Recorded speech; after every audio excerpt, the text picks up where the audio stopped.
No, I did love the original introduction I did when I just recorded the first 2 parts of this story, but now it's the full 4 parts all in one video. I thought, well, let's just go for it again.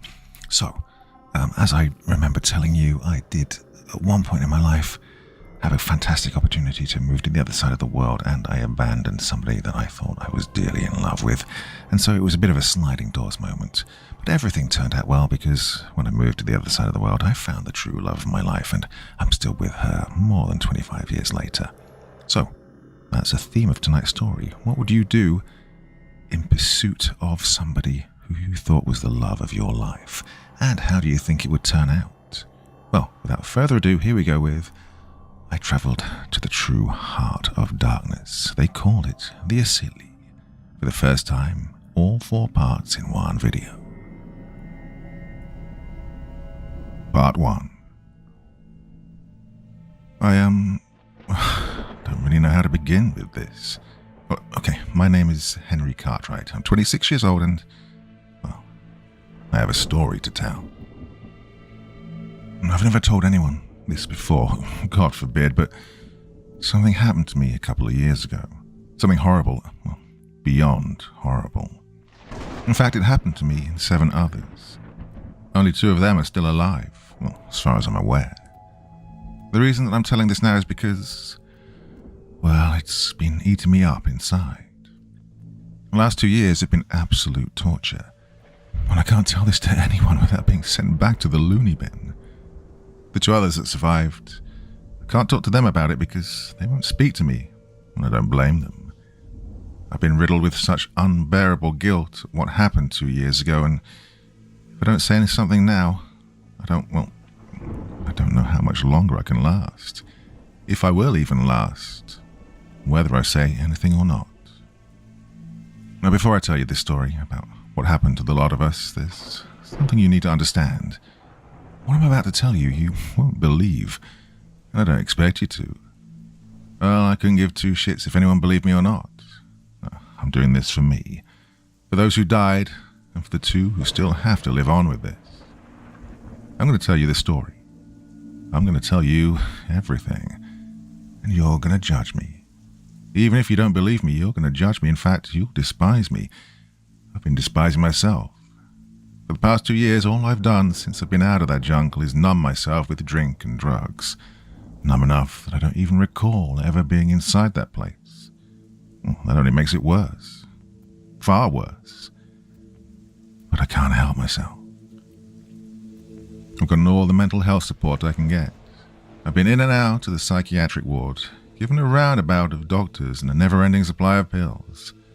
But what help is all that when you can't even tell the truth about what really happened to you? Well, as far as the doctors know, as far as the world knows, all that happened was that a group of stupid adults who thought they knew how to solve the world's problems got themselves lost in one of the most dangerous parts of the world. Oh, if only they knew how dangerous that place really is. That's the real reason why I'm telling my story now. Because as long as that place exists, as long as no one does anything about it, none of us are safe. None of us. I journeyed into the real heart of darkness. And the locals, they call it the Asili. Now, like I said, this all happened around 2 years ago. I was living a comfortable life in North London at the time, waiting tables and washing dishes for a living. And that's what happens when you drop out of university, I guess. Life was good though, you know. Like, it was comfortable. I look forward to the football at the weekend, and honestly, London isn't that bad a place to live. Well, it's busy as hell. People and traffic everywhere, but London just seems like one of those places that brings the whole world to your feet. And one day, though, I get a text from my girlfriend, Naadia. Or at the time, well, my ex-girlfriend, Naadia. She was studying in the States at the time, and we tried to keep it going long distance. But you know how it goes. You just lose touch. Anyways, she texts me, wanting to know if we can do a video chat or something. And I said yes. And being the right idiot I was, I thought maybe she wanted to try things out again. That wasn't exactly the case. I mean, she did say that she missed me and was always thinking about me. And I thought the same, but no, she actually had some bad news. She actually had some news. She had this group of friends, you see, an activist group. They called themselves the, BADS, B-A-D-S. And what that stood for, I don't know. They were basically this group of activist students that wanted equal rights for all races, genders and stuff. Now, anyways, Naadia tells me that her and her friends were all planning this trip to Africa together. To the Congo, actually. And she says that they're all going to start their own commune there, in the ecosystem of the rainforest. Yeah, I know what you're thinking. It sounds batshit mad. That's what I said. Naadia did somewhat agree with me, but her reasoning was that the world isn't getting any more equal and it's never really going to change. And so her friend said, why not start our own community in paradise? I'm not sure a war-torn country riddled with disease counts as paradise, but I guess to an American, any exotic jungle might seem that way. Anyways, Naadia then says to me that the group are short of people going, and she wondered if I was interested in joining their commune. Now, I of course said no. No fucking thank you. But she kept insisting. She mentioned that the real reason we broke up was because her friends had been planning this trip for a long time, and she didn't think our relationship was worth carrying on anymore. She still loved me, she said, and that she wanted us to get back together. Now, as happy as I was to hear she wanted me back, this didn't exactly sound like the Naadia I knew. I mean, Naadia was smart, really smart actually, and she did get carried away with politics and that, but even for her, this felt all quite mad. I told her I'd think about it for a week, and, well, against my better judgment, I said yes. I said yes, not because I wanted to go. Of course I didn't want to go. I mean, who seriously wants to go live in the middle of the frickin' jungle? I said yes because I still loved her, and I was worried about her. I was worried she'd get into some real trouble down there, and I wanted to make sure she'd be all right. I just assumed the commune idea wouldn't work, and when Naadia and her friends realized that, they'd all sod off back to the States. I just wanted to be there in case anything did happen. Maybe I was just as much of an idiot as them lot. God, we were all idiots. Well, a few months and malaria shots later, I was boarding a plane at Heathrow Airport and heading to Kinshasa, capital of the Democratic Congo.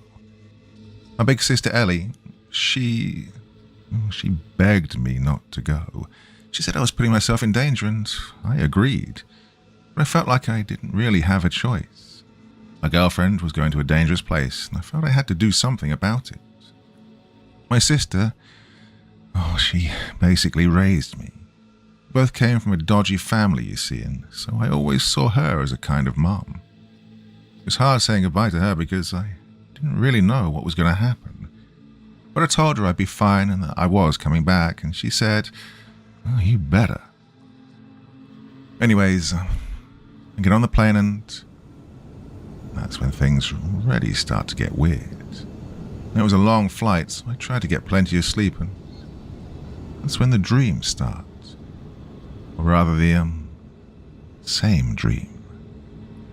I dreamt I was already in the jungle, but I couldn't move. I was just floating through the trees, and that, like I was watching a David Attenborough documentary or something.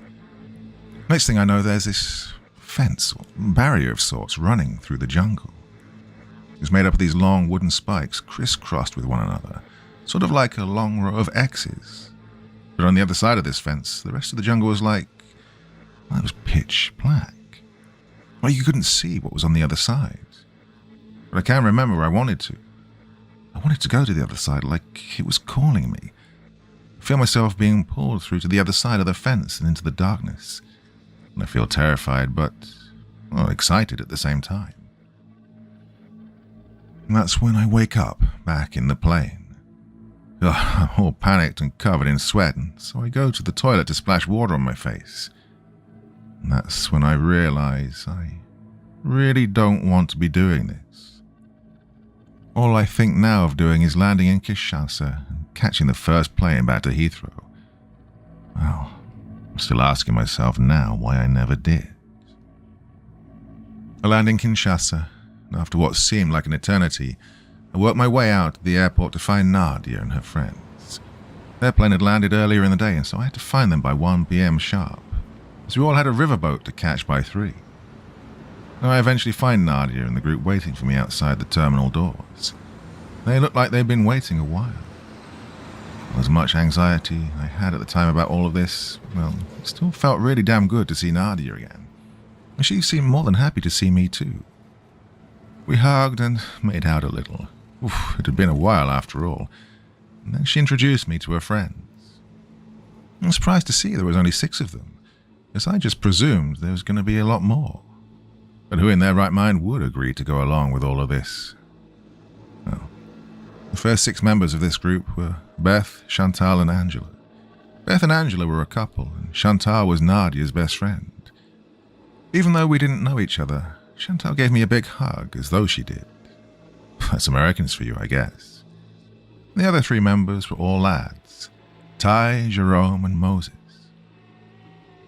Well, Moses was the leader. He was this tall, intimidating guy who looked like he only worked out his chest. And he wore this gold cross necklace as though to make himself look important. Now, Moses wasn't his real name. It's just what he called himself. He was a kind of religious nut of sorts, but he looked more like an American football player than anything else. Now, right from the beginning, Moses never liked me. Whenever he even acknowledged me, he would call me something like Oliver Twist or Mary Poppins. Either that or he would try mimicking my accent to make me sound like a chimney sweeper or something. Jerome was basically a copy and paste version of Moses. It's like he idolized him or something, always following him around and repeating whatever he said. And then there was Ty.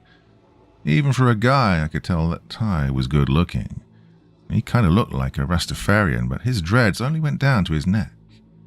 Out of the 3 of them, Ty was the only one who bothered to shake my hand. But something about it seemed disingenuous, like someone had forced him to do it. I think I forgot to mention it, but everyone in the group was black. The only ones who weren't were me and Angela. Angela wasn't part of the Bats, she was just Beth's girlfriend. But Angela, she was pretty cool. She was a little bit older than the rest of us, and she apparently had an army background. I mean, it wasn't hard to tell. She had short boy's hair and looked like she did a lot of rock climbing or something. She didn't really talk much and mostly kept to herself. But it actually made me feel easier with her there. Not because of, but because neither of us were Bads members. From what Naadia told me, Moses was hoping to create a black utopia of sorts. His argument was that humanity began in Africa, and so, as an African-American group, Africa would be the perfect destination for their commune. I guess me and Angela tagging along kind of ruined all that. Now, as much as Moses really didn't like me, Ty, it turned out Ty hated me for different reasons. Sometimes I would just catch him staring at me, like he just hated the shit out of me. I wouldn't learn till later why that was. What happens next was the journey up the Congo River. Not much really happened, so I'll just try my best to skip through it. Luckily for us, the river was right next to the airport, so reaching it didn't take long, which meant we got to avoid the hours-long traffic. As bad as I thought London traffic was, Kinshasa was apparently much worse. Well, we get to the river and it's huge. I mean, really huge. The Congo River was apparently one of the largest rivers in the world, and it's basically made the Thames look like a puddle. Anyways, we get there, and there's this guy waiting for us by an old wooden boat with a motor. Thought he looked pretty shady, but Moses apparently arranged the whole thing. This guy, he only ever spoke French, so I never really understood what he was saying. But Moses spoke some French, and he pays him the money. We'll jump in the boat with our things, and the man starts taking us up the river. Well, the journey upriver was good and bad. The region we were going to was days away, and it gave me time to reacquaint with Naadia. And the scenery, well, it was unbelievable. To begin with, there were people on the river everywhere, fishing in their boats or canoes, and ferries more crammed than the London Underground.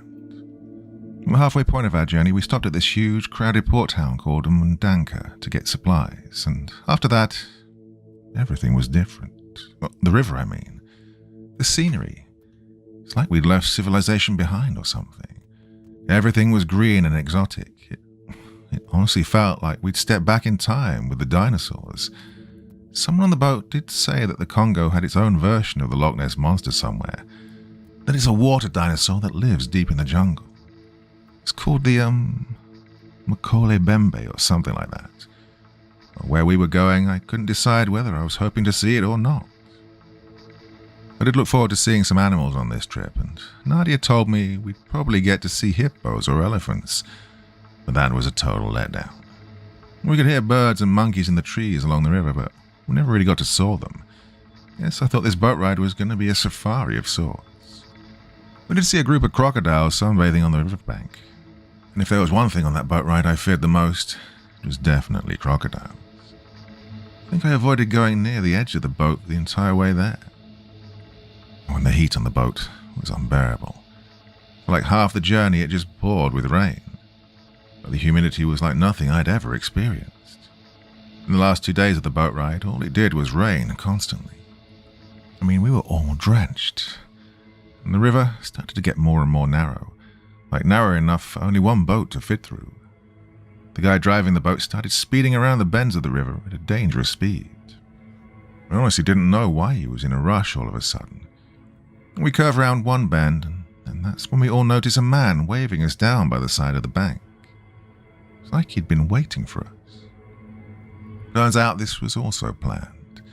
The man, Fabrice, I think his name was, he was to take us through the rainforest to where the group had decided to build their commune. Moses paid the boat driver the rest of the money, and without even a goodbye, the guy turns his boat round and speeds off. It's like he didn't want to be in this region any longer than he had to. It honestly made me very nervous. We trekked on foot for a couple of days, and honestly the humidity was even worse inside the rainforest. But the mosquitoes, that was truly the fucking worst. Most of us got very bad diarrhea too, and I think we all had to stop about 100 times just so someone could empty their guts behind a tree. Now on the last day the rain was just pouring down. I couldn't decide whether it was too hot or too cold. I remember thinking that I couldn't go on any longer. And I was exhausted. We all were. Just as the journey seemed like it would never end, the guide, Fabrice, he suddenly just stops. He stops and is just frozen. Just looking ahead and not moving an inch. And Moses and Jerome tried snapping him out of it. But then he just suddenly starts taking steps back like he'd hit a dead end. And Fabrice's English wasn't the best, but he just starts saying, "I go back. You go. I go back." Basically what he meant was that we had to continue without him. Moses tried convincing him to stay, even offered him more money, but Fabrice was clearly too afraid to go on. And before he left, he did give us a map with directions on where to find the place we were going to. He wished us all good luck. Then he stops and he's staring at me, dead in the eye. And he said, "Good luck, Arsenal." Like me, Fabrice liked his football. I even let him keep my Arsenal cap I was wearing. When he said that to me, it was like he was wishing me luck most of all. Like I needed it the most. It was only later that day that we reached the place where we'd planned to build our commune. The rain had stopped by now, and we found ourselves in the middle of a clearing inside the rainforest. This is where our commune was going to be. When everyone realized we'd reached our destination, every one of us dropped our backpacks and fell to the floor. God, I think we were all ready to die. Well, this place was surprisingly quiet. You could only hear the birds singing in the trees and the sound of swooshing that we later learned was from a nearby stream. In the next few days, we all managed to get our strength back, pitched our tents and started working out the next steps for building the commune. Moses was the leader, and you could tell he was trying to convince everyone that he knew what he was doing. But the guy was clearly out of his depth. We all were. Well, that was except for Angela. She pointed out that we needed to make a perimeter around the area, set up booby traps and tripwires. The nearby stream had fish, and she said she'd teach us all how to spear them. She also showed us how to make bows and arrows and spears for hunting. Honestly, it just seemed like there was nothing she couldn't do. If she wasn't there, I doubt any of us would have survived out there for long. On the entire journey, from landing in Kinshasa, the boat ride up the river and hiking through the jungle, whenever I managed to get some sleep, I kept having these really uncomfortable dreams. It was always the same dream. I'm in the jungle, floating through the trees and bushes before I'm stopped in my tracks by the same makeshift barrier fence. And the pure darkness on the other side, and every time I'm wanting to go enter it. I don't know why, because this part of the dream always terrifies me. It's like I have to find what's on the other side. Something was calling me. On the third night in our new commune, though, I dreamt something different. I dreamt I was actually on the other side. And I can't remember how much of it I saw, but it was dark, really dark. But I could walk. I was walking through the darkness, and I could only just make out the trunks of trees and the occasional branch or vine. But then I saw a light.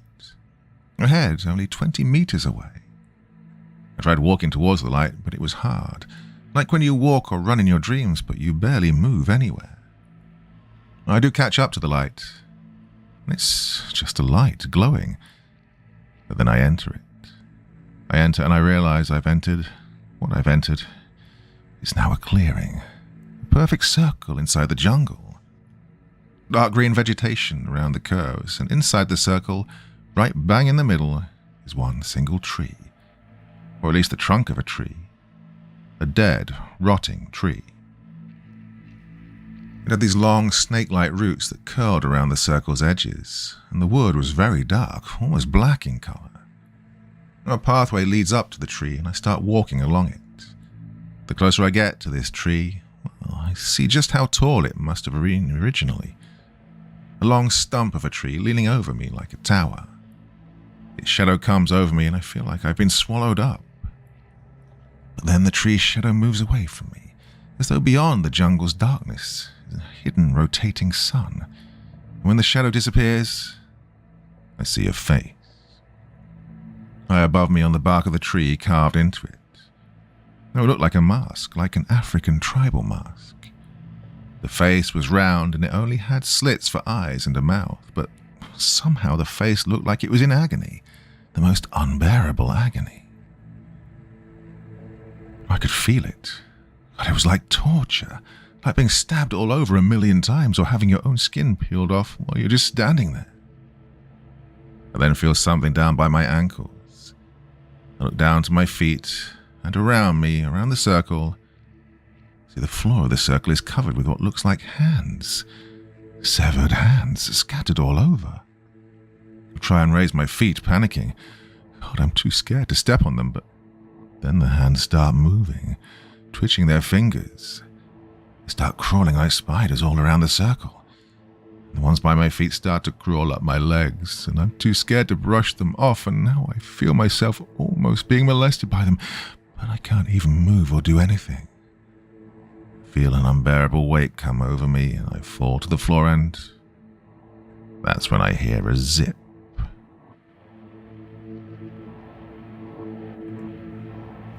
Part 2. I wake, and in the darkness of mine and Naadia's tent, a light blinds me. I squint my eyes towards it, and peeking in from outside the tent is Moses, Ty, and Jerome, each holding a wooden spear. They tell me to get dressed as I'm going spear fishing with them, and Naadia berates them for waking us up so early. Now, I'm by no means a morning person, but even with Naadia lying next to me, I really didn't want to lie back down in the darkness, with the disturbing dream I'd just had fresh in my mind. I just wanted to forget about it instantly. Didn't even want to think about it. Now later on, the four of us are in the stream trying to catch our breakfast. We're all just standing there with our poorly made spears for like half an hour before any fish come our way. Eventually the first one came in my direction, and the three lads just start yelling at me to get the fish. There it is. Get it. Go on, get it. I tried my best to spear it, but it was too fast, and them lot shouting at me wasn't helping. Anyways, the fish gets away downstream, and the three of them just started yelling at me again, saying I was useless. I quickly lost my temper and started shouting back at them. God, ever since we got on the boat, these 3 guys did nothing but get in my face. They mocked my accent, told me nobody wanted me there, and behind my back they said they couldn't see what Naadia saw in that white limey. I had enough. Told all 3 of them to fuck off, that they could catch their own fucking fish from now on. As I'm about to leave the stream, Jerome yells at me. "Dude, watch out, there's a snake," pointing by my legs. I freak out and quickly raise my feet to avoid the snake. I panic so much that I lose my footing and splash down into the stream. Still freaking out over the snake near me, I then hear laughter coming from the 3 lads. There was no snake. Having completely had it with a lot of them, I march over to Jerome for no other reason but to punch his lights out. And Jerome was bigger than me and looked like he knew how to fight, but I didn't care. It was a long time coming. Before I can even try, Ty steps out in front of me, telling me to stop. I push Ty out of the way to get to Jerome, but Ty gets straight back in my face and shoves me over aggressively. Now, like I said, out of the 3 of them, Ty clearly hated me the most. He'd probably been looking for an excuse to fight me, and I'd just given him one. Just as I'm about to get into it with Ty, all 4 of us hear, "Guys." We all turn around to the voice to see it's Angela, standing above us on high ground, holding a perfectly made spear with 5 or more fish skewered on it. We all stared at her kind of awkwardly, like we were expecting to be yelled at. But instead, she just tells us to get out of the stream and follow her. She had something she needed to show us. The 4 of us followed behind Angela through the jungle, and Moses demanded to know where we were going. Angela says she's found something earlier on, but couldn't tell us what it was because she didn't even know. And when she shows us, we understand why she couldn't. I mean, it was indescribable. But I knew what it was, and it shook me to my core. What laid in front of us, from one end of the jungle to the other, was a fence. The exact same fence from my dream. It was a never-ending line of sharp, criss-crossed wooden spikes. Only what was different was this fence was completely covered in bits and pieces of dead, rotting animals.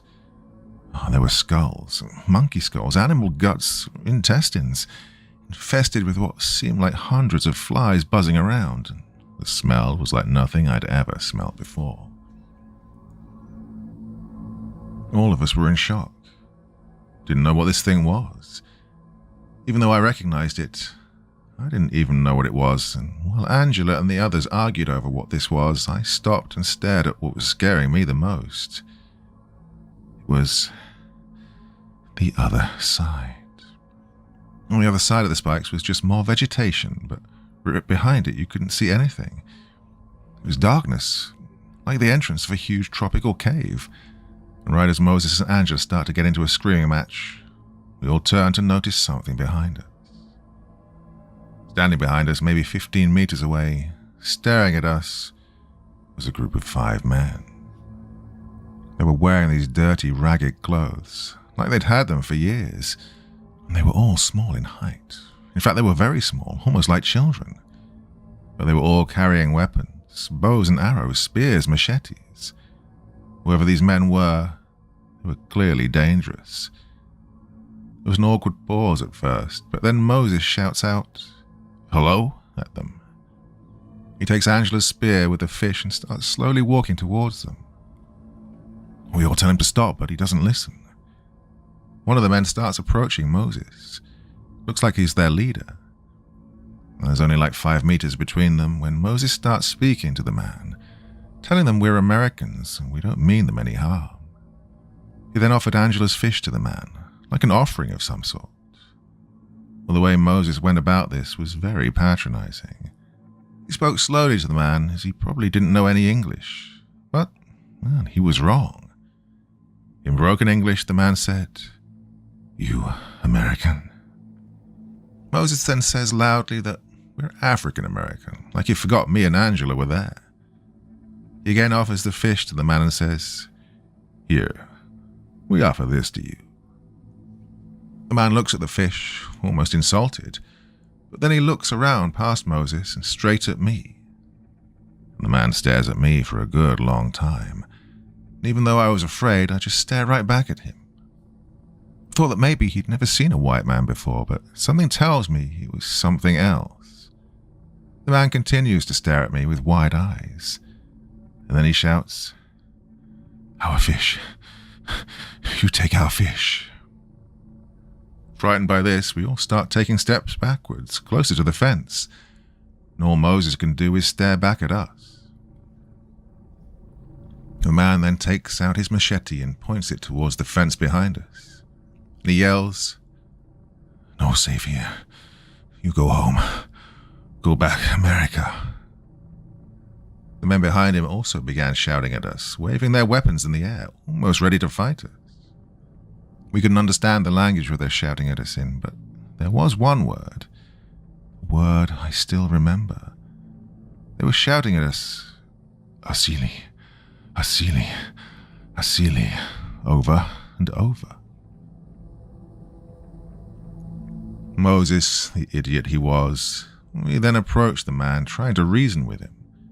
The man then raises his machete up to Moses, threatening him with it.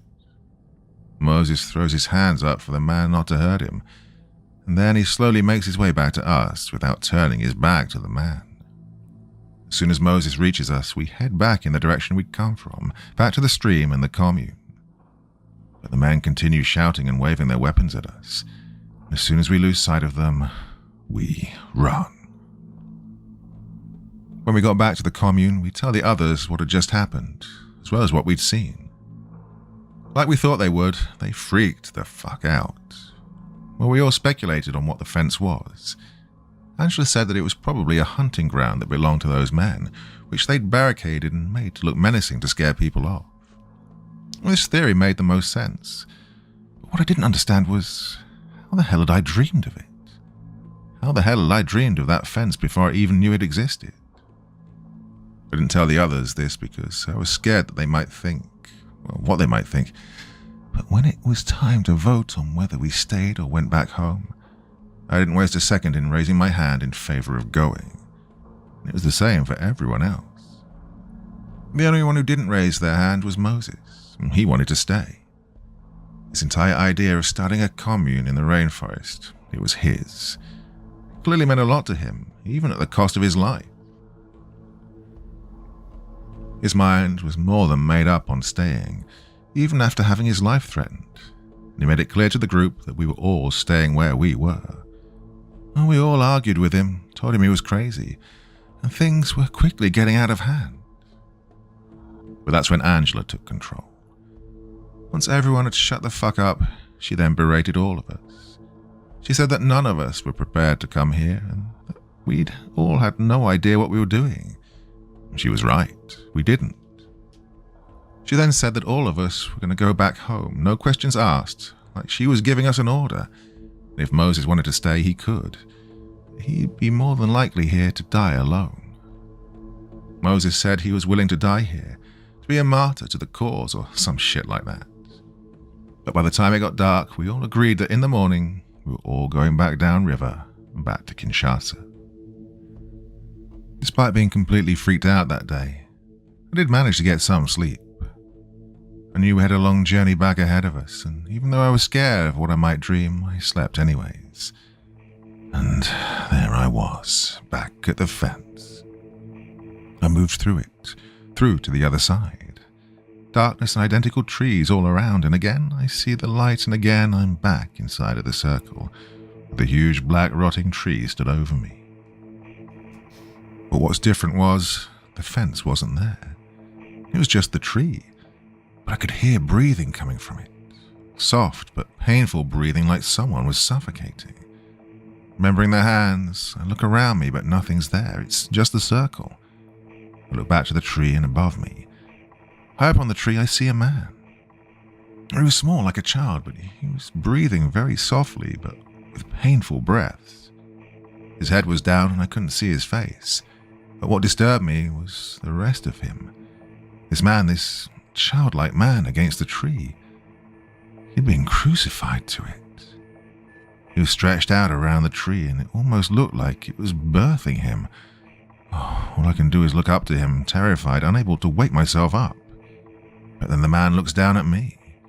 Very slowly he looks down at me. I can see... Well, I can make out his features. His face is covered all over in scars. Tribal scars, waves, dots, spirals. His cheeks are very sunken in, and he almost doesn't look human. He opens his eyes with the little strength he has, and he says to me, or rather, he whispers, "Henry." He knew my name. That's when I wake up back in my tent, all covered in sweat and panic to hell. The rain outside was so loud my ears were ringing from it. I tried to calm down so I don't wake Naadia beside me, but over the sound of the rain and my own panic breathing, I start to hear a noise. A zip. A very slow, zipping sound like someone was trying carefully to break into the tent. I look to the entrance zip door to see if anyone's trying to enter, but it's too dark to see anything. Well, it didn't matter anyway because I realized the zipping sound was coming from behind me. What I first thought was zipping was actually cutting. Someone was cutting their way through mine and Naadia's tent. Every night that we were there, I slept with a pocket knife inside my sleeping bag. I reach around to find it so I can protect myself from whoever's entering. Try not to make a sound. I think I find it. I better just adjust it in my hand when I feel a blunt force hit me in the back of the head. Not that I could see anything anyway, but everything suddenly went black. When I finally regain consciousness, everything around me is still dark. My head hurts like hell and I feel like vomiting. What was strange was that I could barely feel anything underneath me, as though I was floating. That's when I realized I was being carried, and the darkness around me was coming from whatever was over my head, an old sack or something. I tried moving my arms and legs, but I couldn't. They were tied. I tried calling out for help, but I couldn't do that either. My mouth was gagged. I continued to be carried for a good while longer before suddenly I felt myself fall. I hit the ground very hard, which made my head even worse. I then feel someone come behind me, pulling me up on my knees. I can hear some unknown language being spoken around me and what sounded like people crying. I start to hyperventilate, and I fear I might suffocate inside whatever this thing was over my head. And that's when a blinding bright light comes over me. Oh, it hurts my brain and my eyes, and I realize the sack over me has been taken off. I try painfully to readjust my eyes so I can see where I am, and when I do, a small childlike man is standing over me. The same man from the day before, who Moses tried giving the fish to. The only difference now was he was painted all over in some kind of grey paste. I then see beside him even more of the smaller man, also covered in grey paste. The rain was still pouring down, and the wet paste on their skin made them look like they were almost melting skeletons. I then hear the crying again. I look to either side of me, and I see all the other commune members, Moses, Jerome, Beth, Tai, Chantal, Angela, and Naadia, all on their knees, gagged with their hands behind their back. The short grey men standing over us then move away behind us. We realize where it is they've taken us. They brought us back to the fence. I can hear the muffled screams of everyone else as they realize where we are, and we all must have had that same exact thought. What is going to happen? The leader of the grey men then yells out an order in his language, and the others raise all of us to our feet, holding their machetes to the back of our necks. I look over to see Naadia crying. Oh, she looks terrified. She's just staring ahead at the fly-infested fence, assuming, well, we all did. A handful of the grey men in front of us are now opening up a loose part of the fence, like two gate doors. On the other side, through the gap in the fence, all I can see is darkness. The leader again gives out an order, and the next thing I know, most of the commune members are being shoved, forced forward into the gap of the fence on the other side. I can hear Beth, Chantal, and Naadia crying. Moses, through the gag in his mouth, is pleading to them. Please stop. As I'm watching, what I think is a kidnapping or worse. It could be a murder happening right in front of me, and I realized that the only ones not being shoved through to the other side were me and Angela. Ty is the last to be moved through, but then the leader tells the others to stop. He stares at Ty for a good while before ordering his men not to push him through, instead to move him back next to the two of us. Stood side by side with our hands tied behind us, all the three of us can do is watch on as the rest of the commune vanish over the other side of the fence, one by one. The last thing I see is Naadia looking back at me, begging me to help her. But there's nothing I can do. I can't save her. She was the only reason I was here, and I was powerless to do anything. And that's when the darkness on the other side just seems to swallow them. I try searching through the trees and darkness to find Naadia, but I don't see her. I don't see any of them. I can't even hear them. It was as though they weren't there anymore. They were somewhere else. The leader then comes back in front of me. He stares up at me and I realize he's holding a knife. I look to Angela and Ty, as though I'm asking them to help me, but they were just as helpless as I was. I can feel the leader of the grey men staring through me, as though through my soul, and then I see, as he lifts his knife higher, as high as my throat. Oh, thinking this is going to be the end, I cry uncontrollably, just begging him not to kill me. Well, the leader looks confused as I try and muffle out the words, and just as I think my throat is going to be slashed, he cuts loose the gag tied around my mouth, drawing blood. I look down to him confused before I'm turned around and he cuts my hands free from my back. I now see the other grey men are doing the same for Ty and Angela, to our confusion. I stare back down to the leader and he looks at me, and not knowing if we were safe now or if the worst was still yet to come, I put my hands together as though I'm about to pray and I start begging him before he yells, shut up, at me, this time raising the knife to my throat. He looks at me with wide eyes as though he's asking me, are you going to be quiet? I nod yes, and there's a long pause all round, and the leader says, in plain English, you go back. Your friend's gone now. They dead. You no return here. Go! He then shoves me backwards and the other men do the same to Ty and Angela, in the opposite direction of the fence. The three of us now make our way away from the men, still yelling at us to leave, where again we hear the familiar word of Asili, Asili. But most of all, we were making our way away from the fence, and whatever danger or evil that we didn't know was lurking on the other side.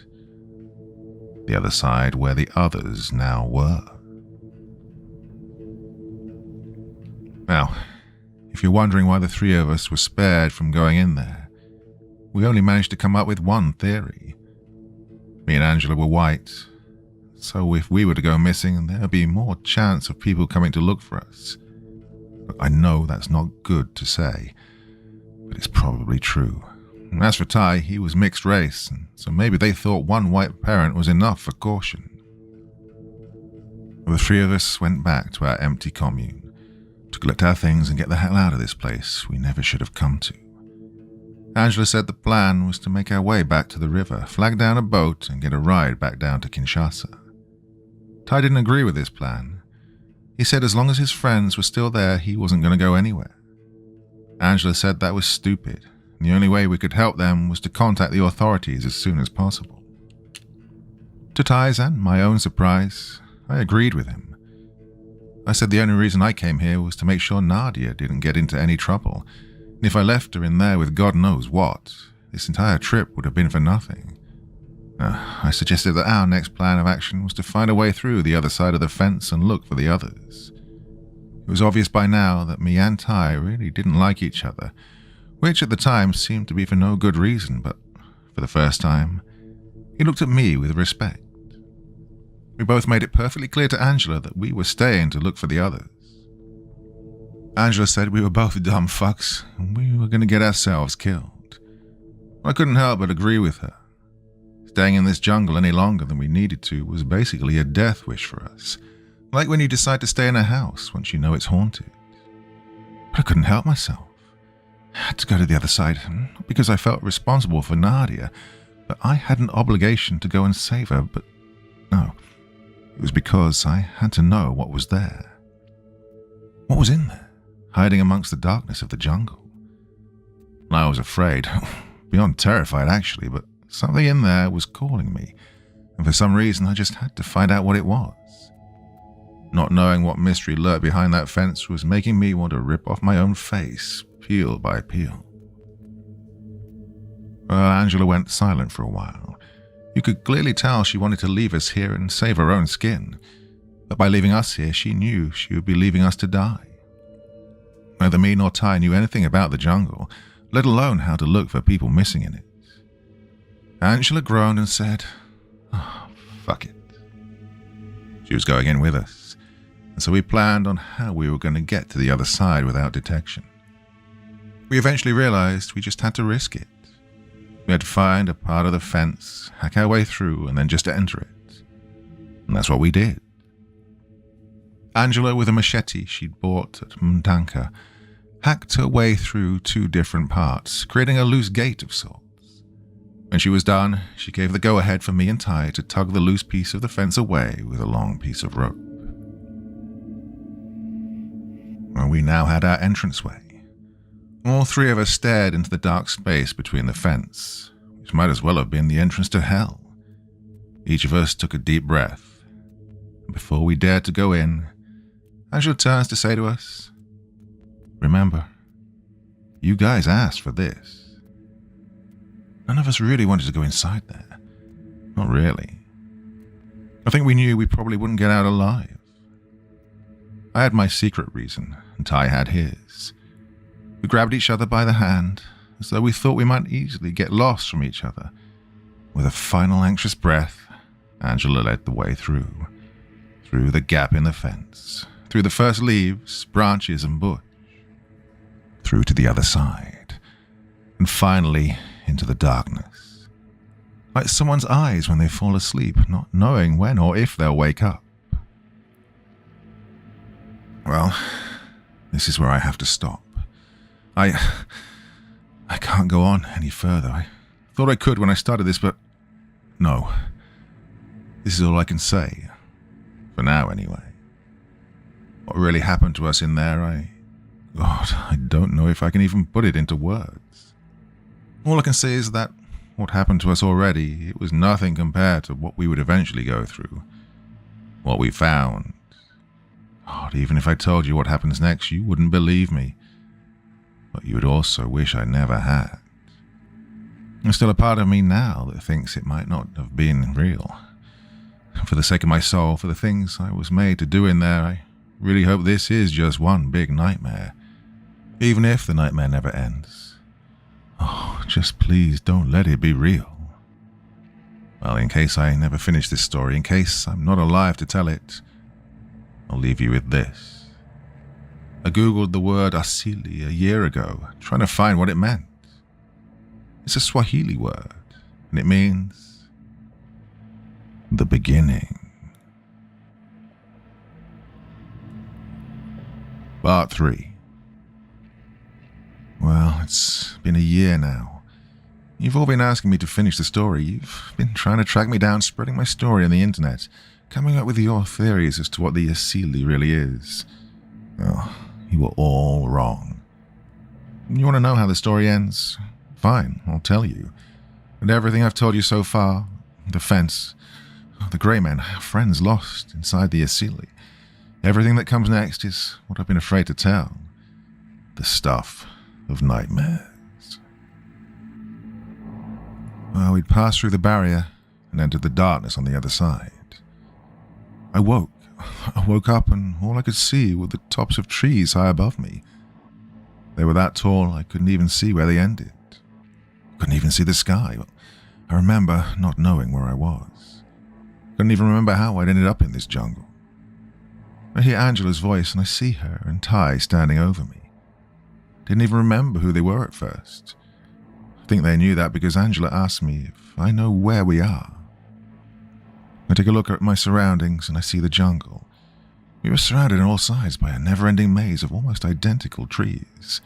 They were large and unusually shaped, the trunks were twisted and the branches were like the bodies of snakes, and everything was dim. Not dark, but dim. It all comes back to me. The river, the jungle, the fence, the grey man. We were on the other side. We were in the Asili. We're here to look for others, for Naadia. Yes. I take another look around and I realize we're right bang in the middle of the jungle, as if we'd already been trekking through it.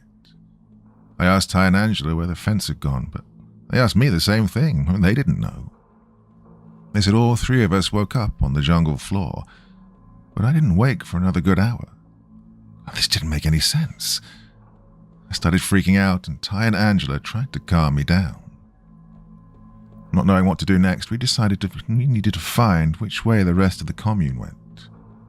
Angela said they would have tried to find a way back to the fence, and so we needed to head south.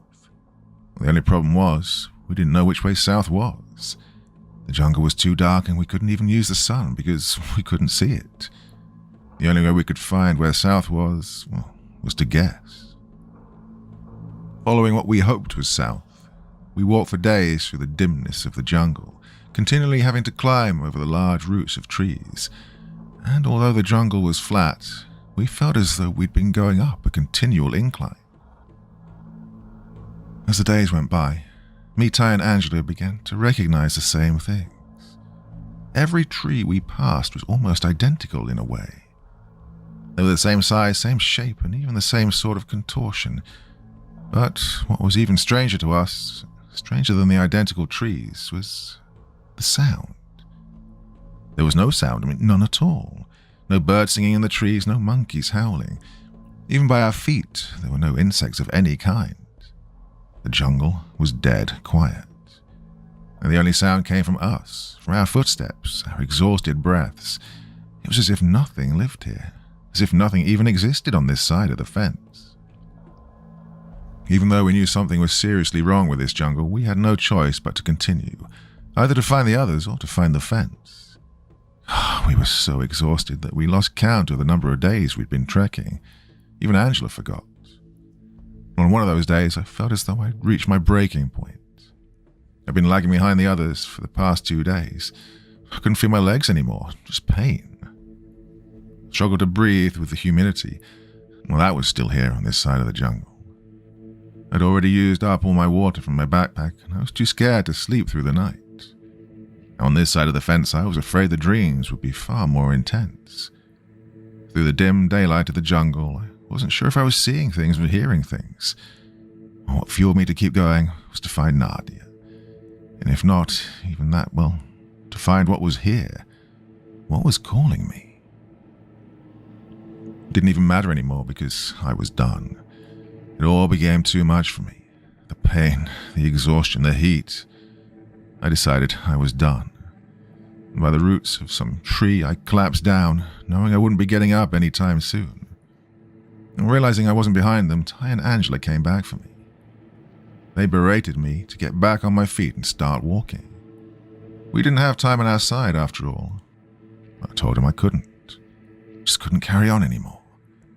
Needed time to rest, hoping the two of them would be somewhat sympathetic. That's when Ty suddenly starts screaming at me. He accused me of not taking responsibility and that all this mess was my fault. He was blaming me. Too tired to argue, I just simply told him to fuck off. But he wasn't having it. He said he hated guys like me that didn't follow things through or some shit like that. I reminded him that we both chose to go beyond the fence, not just me. Well, Angela told us to stop. She said we didn't have time for this shit. And Ty, clearly not wanting to leave anything unsaid, only brought Naadia into it. He claimed she didn't really want to be with me. He said the commune didn't have enough members, and so Naadia tricked me into going. That later down the line, she'd break up with me once the commune was a success. I didn't believe him. I was pissed.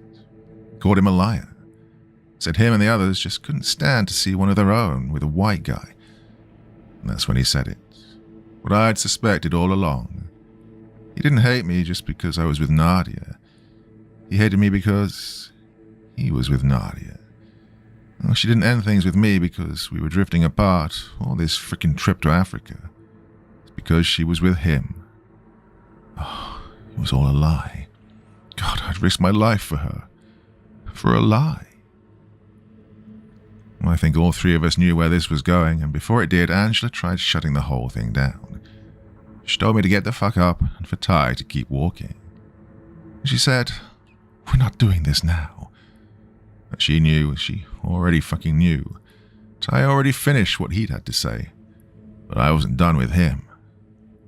Despite how tired I was, I got to my feet and shouted after him. I demanded to know if it was true. Well, he didn't answer me, he just kept on walking. Even though he had his back turned to me, I saw that stupid grin on his face. Wanted to make him angry, I got right behind him and shoved him in the back as hard as I could. It worked. Ty turns and gets in my face, warns me not to get into it with him. Wanted to get further under his skin and then say it doesn't matter if he was with Naadia or not, because one thing was still true. Confused as to what I was talking about, I then said to him, "Well, it's true what they say, you know. Once you go wide, all the rest are shite." Expecting Ty to punch my lights out, he instead tackles me hard to the floor and he just starts wailing punches at me. I've never been much of a fighter, and the only thing I think to do is to try and gouge his eyes. It works, and I can hear him yelling out in pain. But suddenly he grabs me by the wrist and twists me hard enough to get me on my back. Then puts me in a chokehold and starts squeezing the light out of me. I can't breathe. I can already feel myself passing out. Oh, images start coming to me. The fence, the tree with the face. Naadia. Just as everything's about to go black, Angela effortlessly breaks up the hold. While she puts Ty in an arm lock, telling him to calm down, I do all I can just to get my breath back. Just as I think I'm safe from passing out, I feel something underneath me. I get up on all fours, and underneath me is just a pile of dead leaves, but there's something hard underneath it. I press down on the leaves, and something feels almost metallic. Sound comes back in my ears, and I can hear Angela shouting at me. Feeling something underneath me, I brush away the dead leaves, and what I find is a fence. Well, not the same fence we'd passed through, but an old rusty wire fence. Angela and Ty realize I've stumbled onto something, and they come over to help brush away the dead leaves. We discover beneath the leaves an old and very long metal fence lining the jungle floor, which eventually ends at some broken hinges. That's not all we found. Further down the fence, Angela found a sign. A big red sign on the fence with words written on it. It was hard to read because of the rust, but the first word said, "Danger." The other two words were in French, but Ty knew enough French to understand what it meant. The sign said, "Danger. Keep out." We made camp that night and discussed the metal fence in full. Angela suggested that the fence may have been put there for some sort of containment, that inside this part of the jungle was some deadly disease, and that's why we hadn't come across any animal life. But if that was true, why was the metal fence this far in? Why wasn't it where the wooden fence was, where this dark part of the jungle began? It just didn't make sense. Angela then suggested that we may even have crossed into another dimension, and that's why the jungle was now darker and uninhabited, and could maybe explain why we passed out upon entering it. Well, we didn't have any answers, just theories. We trekked again for the next couple of days, and our food supply was running dangerously low.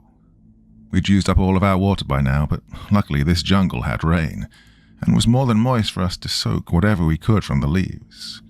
Oh, you wouldn't believe how freaking good leafy moist water tastes after a day of thirst. Nothing seemed like it could get any worse. This dim, dead jungle was a never-ending labyrinth of the same freaking trees over and over. Every day was the same. Walk through the jungle, rest at night.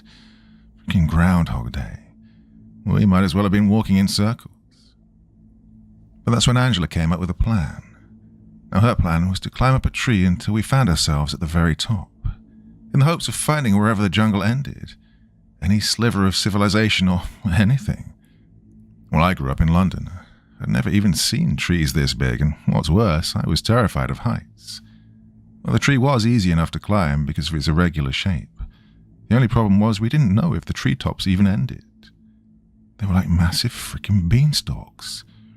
Well, we start climbing the tree and must have been climbing for about half an hour before we finally found something. We're even halfway up the tree. Angela, ahead of us, tells us to stop. We ask what's wrong, but she doesn't answer. She's just staring over at a long snake-like branch. Me and Ty see it. It wasn't the branch she was staring at, it was what was on the branch. We didn't know what it was at first, so we got closer to it. Some sort of white material hanging from the branches, almost like a string puppet. And whatever this thing was, it was extremely long. Had to have been 50 feet. We still didn't know what the hell this thing was, and so Angela gets close enough to feel it. She could barely describe to us what it felt like, but she said it was almost rubbery in texture. But eventually we realized what it was, and when we did, it made all of our skins crawl. It was snake skin.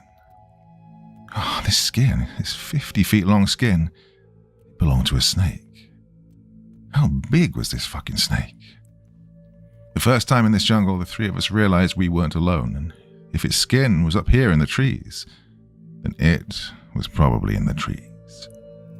We climbed down from that tree immediately. Oh, this snake was still around. We didn't want to be around when it found us. We thought we knew the answers now. We thought we knew why this place was contained. A massive 50 fucking feet long snake. It seemed big enough to swallow a cow. If this snake was in here, then what else was in here? More snakes? Worse.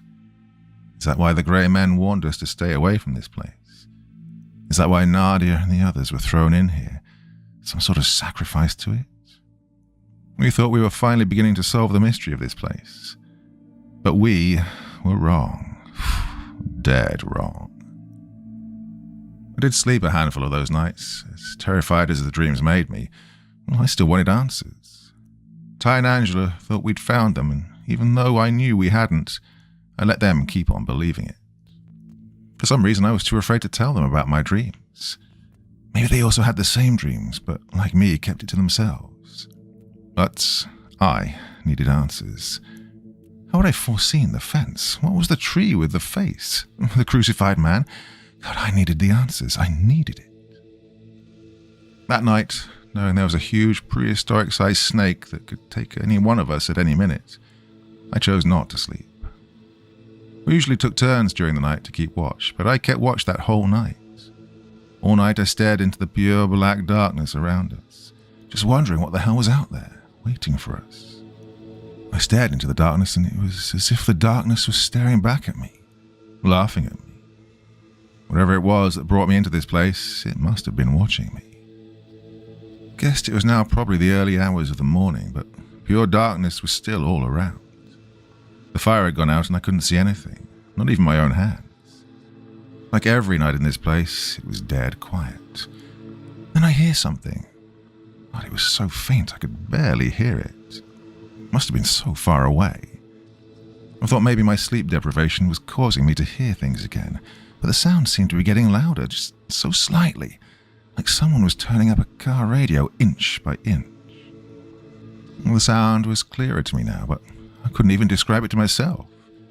It was like a vibration getting louder ever so slightly. As the minutes passed by, I quickly realized this wasn't some vibration. It was a wailing. A distant but loud, ghostly wail. And it was getting louder. Closer. Close enough that I knew I had to wake up Angela. Oh, she was deep in sleep, but I managed to kick her awake. Almost instantly, she heard the sound and was alert to it.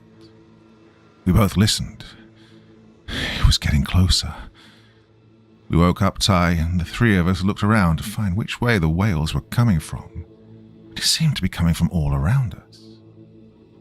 We quickly got our things and got the hell out of there. But wherever we went, the sound was following us amongst the darkness. Oh, it was so loud by now that we couldn't even hear one another. We put our headlights on and followed behind Angela, but no matter where we went, it just seemed like we were heading directly towards the sound. Barely able to see anything, we were stopped in our tracks by a large tree root, and we desperately had to climb over it because the wailing was now directly behind our backs. I struggled to climb over, and I could hear Angela yelling, "Come on, hurry up!" We ran down the other side of the tree, thinking we'd finally managed to outrun the sound. But it was waiting for us, and we'd run directly into it. We ran into the sound, and I realized what it was. It was people, dozens and dozens of them, all around us. And from my headlight, I could see their faces, men, women, children, the elderly. They were barely clothed in torn pieces of cloth. They were so skinny. They were basically just skin and bones. Their eyes were pure white like they were blind, and they began to grab at us, claw at us, pulling us to the ground. Oh, there were so many of them on top of me I couldn't move. Thinking I was going to be ripped apart, I then noticed something. None of them, absolutely none of them, had any hands. Some of them didn't even have wrists, just stumps where their hands and arms should have been. Their groans were so loud on top of me, I couldn't hear myself think. I couldn't breathe. Amongst the countless groans, I then hear what sounds like gunshots. The armless zombie people on top of me start to move away, but my body's still pinned down. I then feel an arm. Oh, it was Angela. Holding a revolver, she drags me to my feet. She shoots 2 more of them, and the entire horde are scared off. Once we find Ty, we just leg it out of there, shooting or shoving the zombie people out of our way. We ran so far that the sound of their groans was almost gone, and we kept running through the darkness as far away as we could from them. I was ready to collapse, but I was too afraid to stop. But then, we did stop. The ground beneath us suddenly wasn't there anymore, and I felt myself falling. For a few seconds, we're just weightless, before we crashed back down against the ground. God, I was in so much pain. I could feel leaves and dirt all over me, and when I tried to crawl up on my knees, I reached out to feel something in front of me. It felt like a wall, a dirt wall all around us. Realizing we've fallen into something, I look up with my headlight and see we've fallen into a 10-foot deep hole. I could see glimpses of Ty next to me. I could hear him moaning in pain, but I couldn't hear or see Angela. I look up again with my headlight and I see Angela pulling herself out of the hole.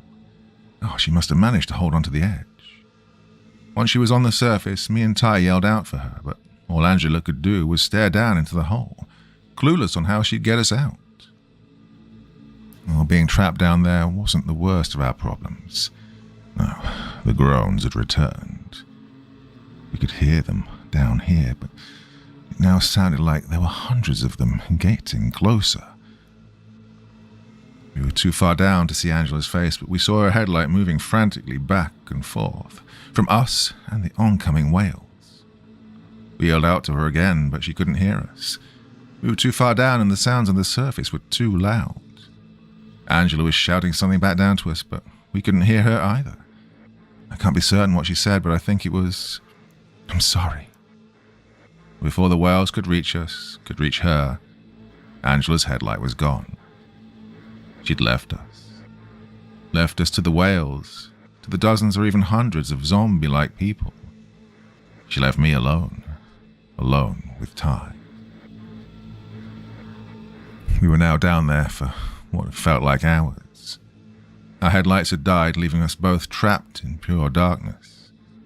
And for hours all we heard was the painful noise from the people above our heads.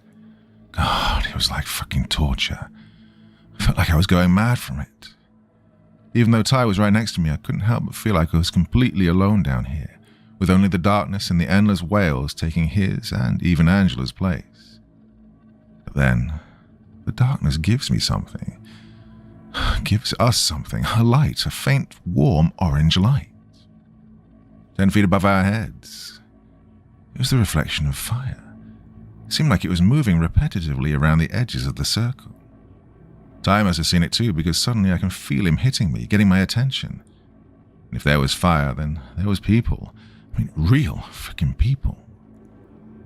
Even though it was useless, I tried yelling over the whales to whoever might be there. The two of us wanted out of this hole. This was our only chance. But then something changed. The groans of the zombie people began to die down. Some of it changed into what sounded like screams. They were all screaming. But over the screams, I then heard what sounded like growls, deep, aggressive animal growls. Well, it was like they were roaring, but there was something else up there. Then, as if all at once, the screams and thudding of footsteps above us suddenly just vanished away, back into the darkness where they'd come from. We could still hear them. Outside of that burning orange ring, we could hear the ones who didn't get away. We could hear them being ripped apart, eaten. We were no longer trapped by the endless wails. No, we were now trapped by something else. Something apparently worse, something that could rip us apart. It's all so clear to me now. Everything that happened to us. It was all planned. It was planned from the very beginning. For days we saw absolutely nothing, and then suddenly we saw everything at once. Those people, those zombie-like people, they were supposed to find us, and we were supposed to fall into that hole. It was divine intervention. And believe it or not, we did find the others. I did find Naadia, but we almost wished we hadn't. We knew there were monsters inside of this jungle now, and we did find our way out of that hole. But it wasn't monsters that were waiting for us on the surface. Oh, not the monsters you're thinking of. What we found in that jungle wasn't monsters. It was men. White men.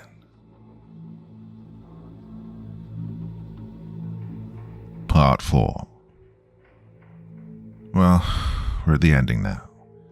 So much more happens from here on. I have to give you the short version because, the long version will kill me. I barely have anything left in me to finish the story.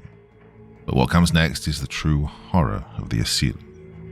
It's what I've been afraid to tell, so I just have to tell it the best I can.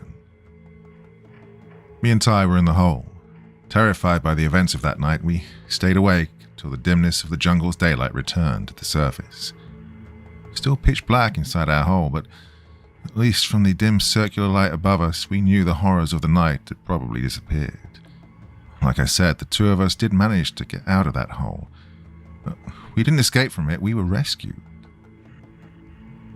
From out of nowhere, a long rope made from vines was thrown down into the hole. We yell out to whoever threw it down, and a voice shouts back at us, an English-speaking voice. We get out of the hole, and what we see are two middle-aged white men, with thick moustaches and dressed like jungle explorers from the 1800s. But they weren't alone. With them were around 20 African men, dressed only in dark blue trousers and holding spears or arrows. The two white men introduced themselves to us. Their names are Jacob, an American from the southern states, and Reuben, a Belgian. Although I was at first relieved to be seeing white faces again, I then noticed their strange expressions. Something about these men scared me. They smiled at me with the most unnerving grins, and their voices were so old-fashioned I could barely understand them. There was something about their eyes that was dark, incredibly dark. And the African men with them, they were expressionless. They barely blinked or made any kind of gesture, like they're in some kind of trance. The American man, Jacob, he gets up close and he's just staring at me, like he was amazed by my appearance. I didn't want to look at him, but couldn't help but feel pulled up into his gaze. And looking into this man's eyes, I couldn't help but feel terrified. I didn't even know why. When they were done with me, they turned their attention to Ty. Without even saying a word to them, Jacob and Reuben treat Ty as though he was somehow offending them, as though just his appearance was enough to make them angry. Jacob orders something to the African men in a different language, and they tackle Ty to the ground, like they were arresting him. They brought us away with them, past the mutilated remains of the zombie people from the night before. They tied Ty's hands behind his back and were pulling him along with a rope vine, like he was no better than a dog. They didn't treat me this way. Well, Jacob and Reuben seemed to be happy to see me, so they treated me as though they already knew me. Walking through the jungle for another day, they brought us to where they lived. From the distance, what we saw was a huge fortification of some kind, made from long wooden walls. The closer we got to this place, well, I could begin to see all the details, and it was horror. Along the top of the walls, more African men in blue trousers were guarding, But above them, on long wooden spikes, were at least a dozen severed heads.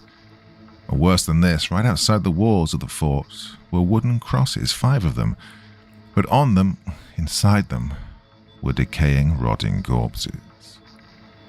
A long wooden spike had been forced through one end and out of the other, through the back of their skull, while another was shoved underneath their arms horizontally, making them into a cross. The crucified man. Inside the walls of the fort was a whole army of African men wearing the same identical blue trousers and all with the same empty expressions. They lived in a village of thatched roof huts, too many to count. Making our way through the village towards the center of the fort, we came across 4 large wooden cabins, decorated in pieces of white ivory. Then I saw something that was remotely familiar. Outside the wooden cabins, in a sort of courtyard, was a familiar face. It was the dead tree with a face. Only it had been carved to resemble a statue, an idol. And on top of that idol, staring down at me, was the very same face. The face from my dreams had finally shown itself to me. But the worst part was still yet to come. Even worse than the dead, mutilated bodies. What we found next was what we'd come here to find. We found the others. Yeah, we found Naadia, and we found the other commune members. They were still alive, but they were all crammed inside of a small wooden cage. They were being held prisoners, and even worse, they were being held... Oh, I can't say it. Jacob and Reuben weren't the only 2 white people here. There were 2 more. One of them was a woman, a blonde Swedish woman. Her name was Ingrid. Dragging the bottom of her dirty white dress towards me, she seemed just as amazed to see me as Jacob and Reuben. Touching my face, she, for some reason, had tears in her eyes, like I was someone close to her she hadn't seen for a long time. This woman, although I thought she was very beautiful, she was clearly insane. But then I met the last white face that lived here, their leader. From the middle, larger of the cabins, an old man walked down toward us. Like the other 3, he wore white Victorian-like clothing. He had a thick grey beard and his body was round, and somehow he looked how I always imagined God would look like. This man was called Lucien, and like the others, he spoke in an old-fashioned way, with a strong French accent. He came right up to me, up close to my face, and he stared at me with a serious expression, like there was no joy inside of him. But from his serious gaze, I saw he had the clearest blue eyes, and I realized his eyes were very much like my own. Staring through me for a good while, the piercing look on his face quickly turned to joy. Uttering some words in French, Lucien pulled me into him and started hugging me as tight as he could. His arms around me were so strong, and even though he was clearly happy to see me, whoever I was to him, he was squeezing me like he was intentionally trying to hurt me. And I was so confused as to who these white people were, who seemed like they were from 100 years ago. Well, even though they terrified me to my core, I knew they were the ones to give me the answers I'd been looking for. Lucien told me everything. He said this place, this dark, never-ending part of the jungle, the Asili, he said it was called the Undying Circle. People who entered the circle could never leave. It would attract people to it, those chosen. Now, the circle was very old and was basically an ancient god, a sort of consciousness. The 4 of them, dressed in their white linen clothing, spoke like they were from the 1800s because they were. They had come to Africa at the end of the 19th century. Wandering into the Undying Circle, they'd been here ever since, stuck, frozen in time. Jacob and Reuben were soldiers. When the Europeans were still colonizing Africa, they were hired by the King of Belgium to seize control of the Congo. They wandered into the Circle to conquer new territory or exploit whatever resources it had. But the Circle conquered them. Lucien and Ingrid came to Africa as Catholic missionaries. They came here to spread the word of God to the uncivilized people. They heard that a great evil existed inside the darkest regions of the jungle, and so they ventured inside to try and convert whatever savages lurked there. And now they were the savages. Lucien said they found people already living inside the circle. He said they were Stone Age savages who were more like beasts than men.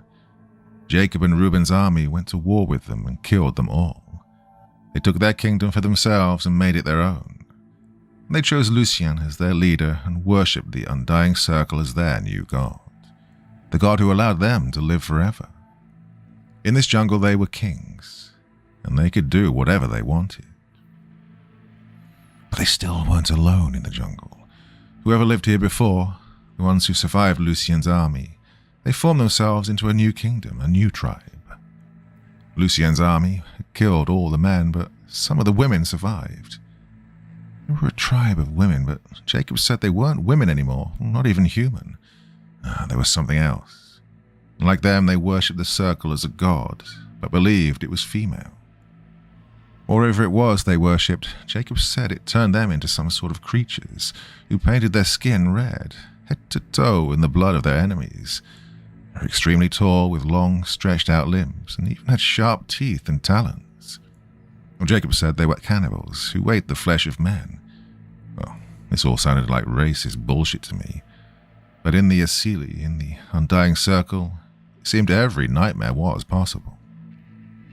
The reason why they were so happy to find me, why they acted as though they already knew me, wasn't because of the color of my skin or where I was from. It's because they knew the circle would bring me here. In his dreams, Lucien said the circle promised to bring him a son. And Lucien believed I was his great-great-great-something grandson, that I was here to inherit his kingdom. I told him he was wrong. He was French and I was English, and even though we shared similar blue eyes, I told him it wasn't possible. But Lucien told me something else. Before he came into the Undying Circle, he said he'd had a son. He broke his vows and had gotten a native woman pregnant. He took the baby away from her and gave it to an English missionary.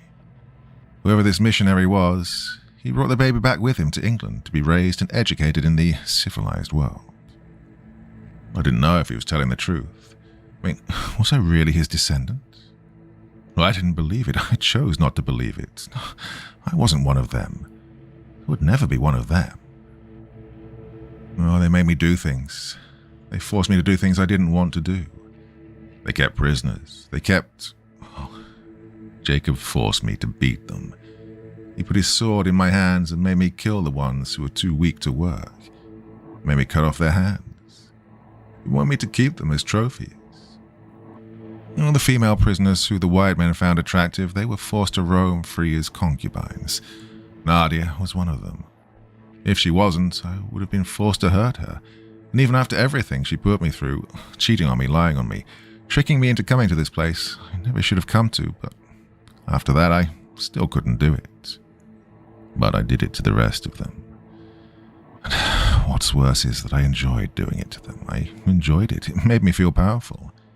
This group, that from day one looked at me like I was unwanted, unaccepted, made me feel guilty because of the color of my skin.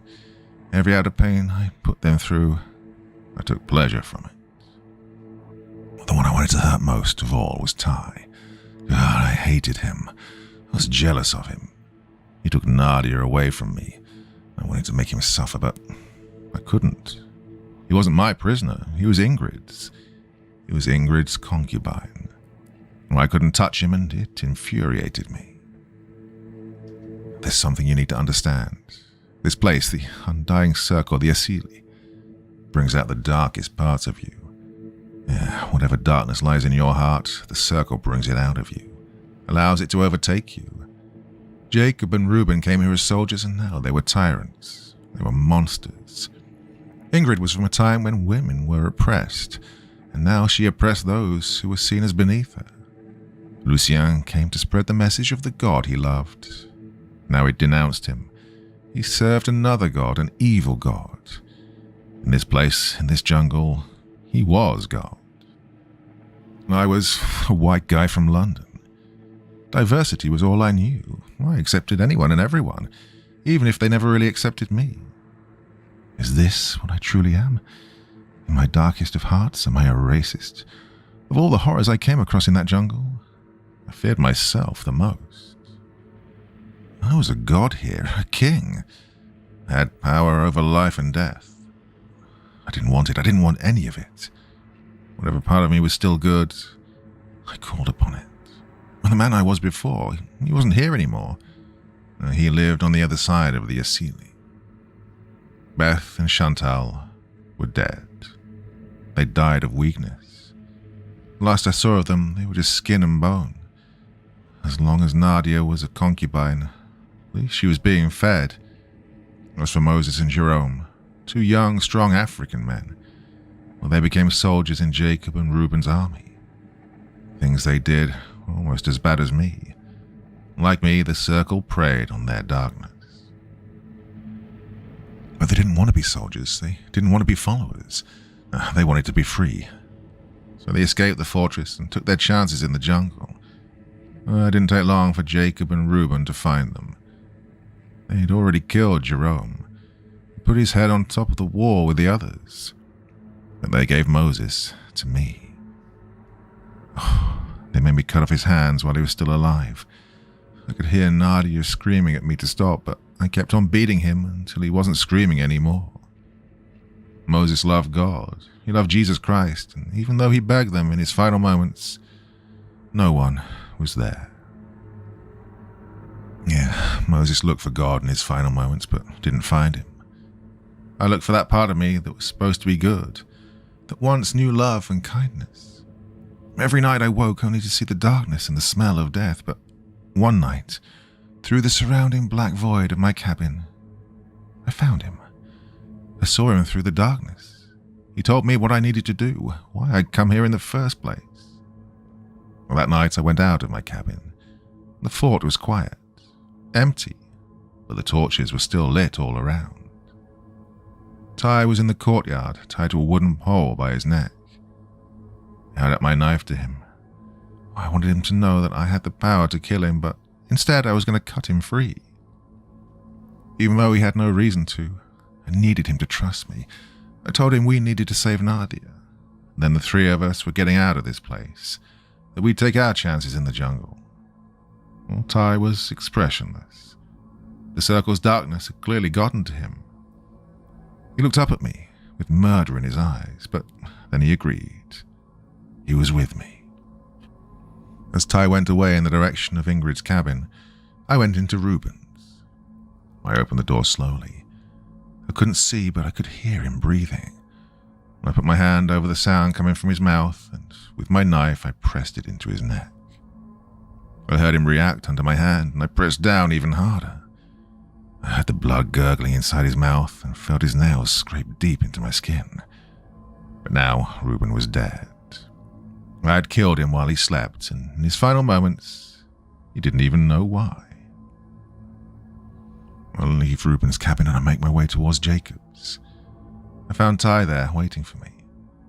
I asked him if he'd done it, and he looked at me blankly and said, "I strangled her." And the way Ty looked at me, I was afraid of him. I now knew what he was capable of, but I needed him. We went inside Jacob's cabin. He was sleeping with Naadia next to him. She saw us through the glow of the outside torches, and we gestured for her to be quiet. By the bedside was Jacob's sword, the same one he'd made me use to do my killings. So I took it. Standing over Jacob, Ty looked at me, waiting for me to give the signal. As I raised Jacob's sword, Ty quickly put his hands over Jacob's mouth. I saw Jacob's eyes open wide. Looking up to Ty, he then instantly looked at me, seeing I was holding his own sword over him. I stuck it deep into his belly as hard as I could. I saw his eyes scrunch up as Ty kept his groans inside. I took out the blade and I kept on stabbing him, covering me and Ty in Jacob's own blood. Well, Jacob tried grabbing the sword, but it only sliced through his hands. By the time he was dead, his hands were still holding the blade. Having killed Jacob, the three of us left the cabin. The fort was still quiet and no one had heard our actions. We knew we couldn't just leave the fort. Soldiers were still guarding the front entrance. We knew we had to create a distraction, so we took one of the fire torches and we set Ingrid's and Jacob's cabins on fire. We hid in the darkest parts of the fort until the fire was so large it woke up Lucien and all of Jacob's soldiers. It seemed everyone had gathered round the burning cabins to try and put out the flames, and as they tried, we made our escape.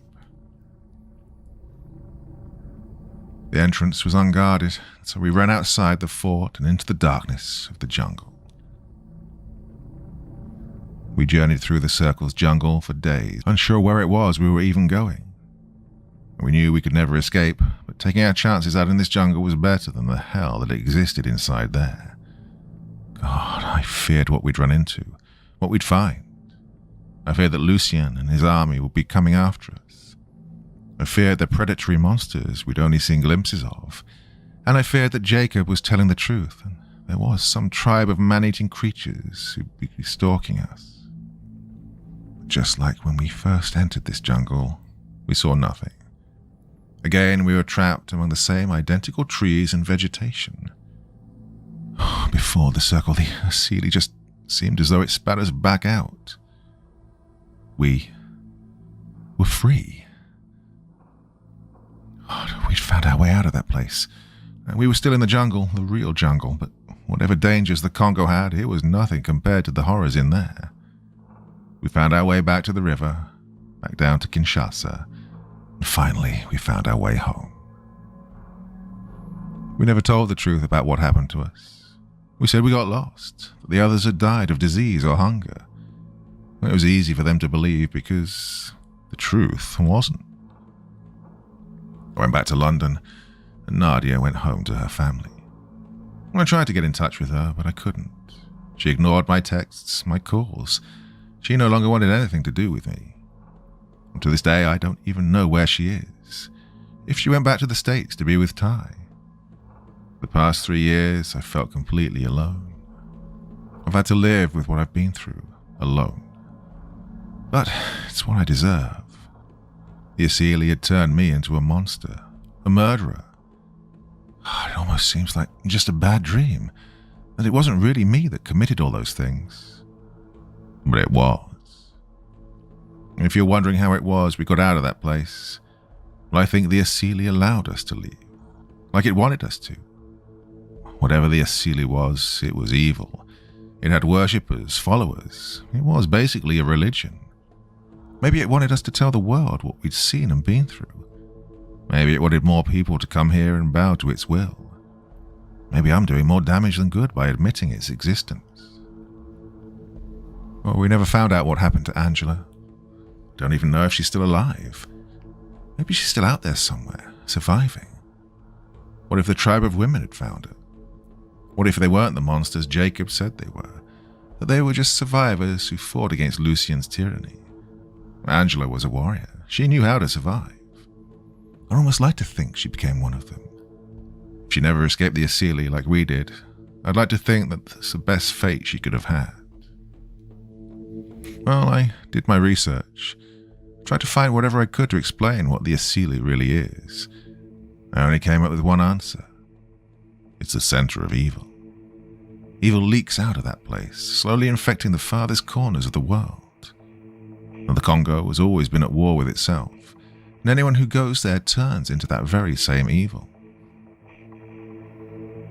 The first white man who came to the Congo, they didn't bring peace, they didn't bring civilization. They murdered millions. They collected severed hands and traded them like they were currency. 10 million Africans were murdered here when the first white men came to the Congo. But that's what the Asili is. It isn't the undying circle, it's the heart of darkness itself. I don't care if anyone doesn't believe me. Just take my warning. Stay far away from the jungles of Africa. Just stay where you are and live in ignorance. And for anyone who doesn't listen, for whatever reason you go there, no matter how good your intentions are, take my warning and burn it all to the ground.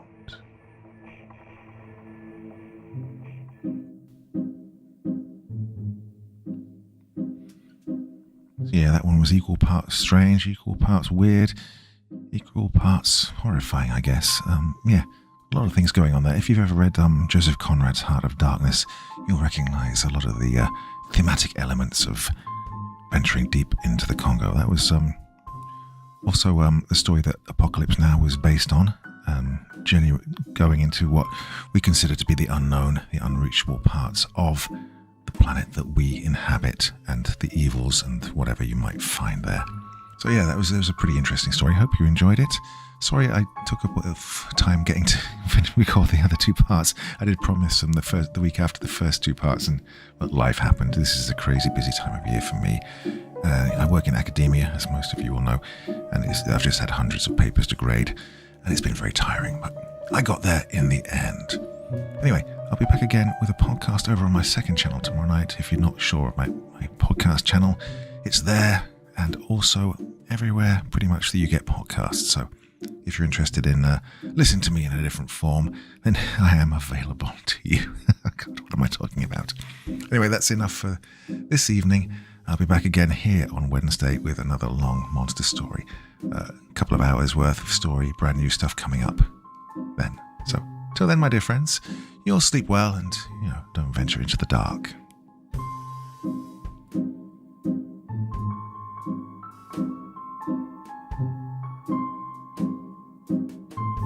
Thank you so much for taking the time to listen to this story today. It really means a lot to me and to the author of the story, of course. Well, if you want to know more about me, I'm pretty much everywhere on social media. You can find me on Facebook, Twitter, Instagram. You can download my music on SoundCloud. I've got a Patreon if you feel like. Throw me $1 or $2. Very much appreciated. And of course, on Reddit, I have a place where you can leave stories if you want me to read one that you've written. Well, hoping to see you all again very soon. Till then, sweet dreams. Bye-bye.